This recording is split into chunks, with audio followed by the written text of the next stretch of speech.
So next I'm gonna show you guys two versions of Untouchable of the Mission 22 fight. One's gonna be with Untouchable, and one's gonna be without. So the first one we're gonna do is with Untouchable. And if you didn't pick up the Untouchable after Mission 13, you can pretty much just ignore this strat. It's fine. There's two ways to do this fight. This is the way that it costs you no time to pick up that Untouchable, so I like just grabbing it anyway. But the Devil Star version, or the no Untouchable version, does save you a few seconds. So here we go. So you're gonna buy until you have 4 Devil Stars. And then you're gonna buy a purple orb. And then you can just spend on a couple of more Devil Stars if you want, or a Holy Water and a Devil Star, whatever you have the money for.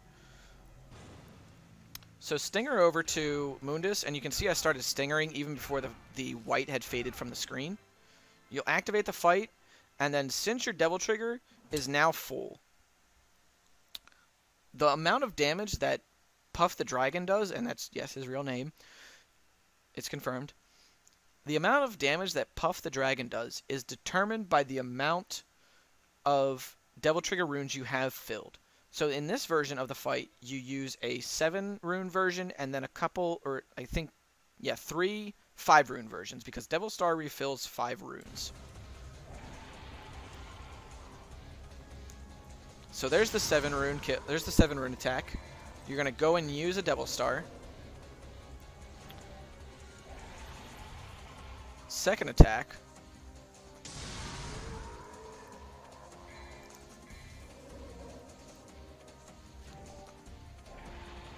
Third attack. And I should note that if you don't have enough for a purple orb, just buy a couple of more Devil Stars and you'll still be able to do this kill.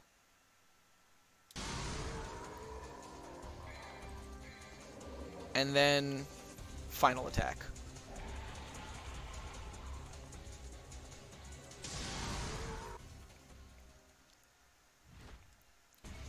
Then from the start here, with when Mundus appears in the lava, you're going to want to air hike, activate Devil Trigger, and then Helm Break him. And then this goes back to the very first mission where I showed you guys that 1-2 high time combo. This is what you're going to use to kill Mundus. So you just want to do 1-2 high time over and over again to deal as much DPS as possible.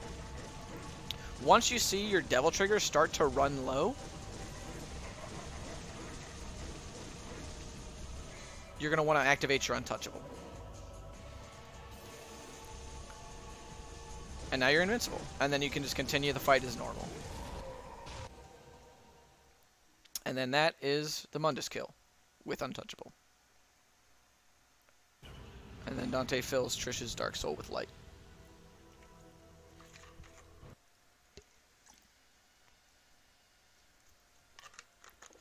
Alright, so now for the no Untouchable version. I'm going to skip through... And actually, I'm not going to skip through. So I'm going to still buy the purple orb. And then buy a bunch of Devil Stars.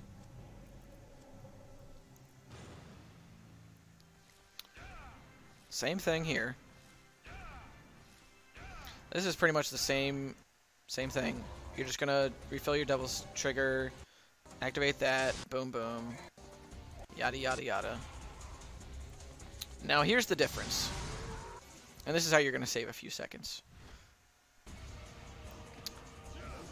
I don't know why that missed. So you're just going to start doing the 1-2 high time combo.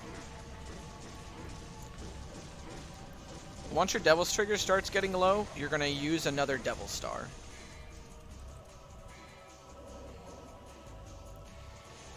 Once you see your health start getting really low, you're going to just use the Vital Star that you had from the beginning of the game. And then there's the Mundus kill again, with no Untouchable.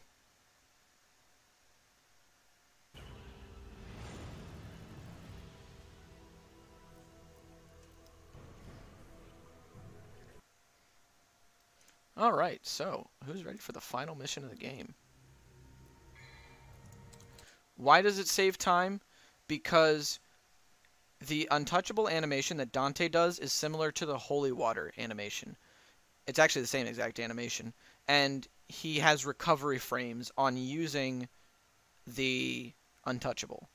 However, using the Vital Star and the Devil Star have no recovery frames. And because the menus aren't timed, where you're using the Devil Star and the Vital Star, you're saving a few seconds that you were otherwise in the untouchable recovery for.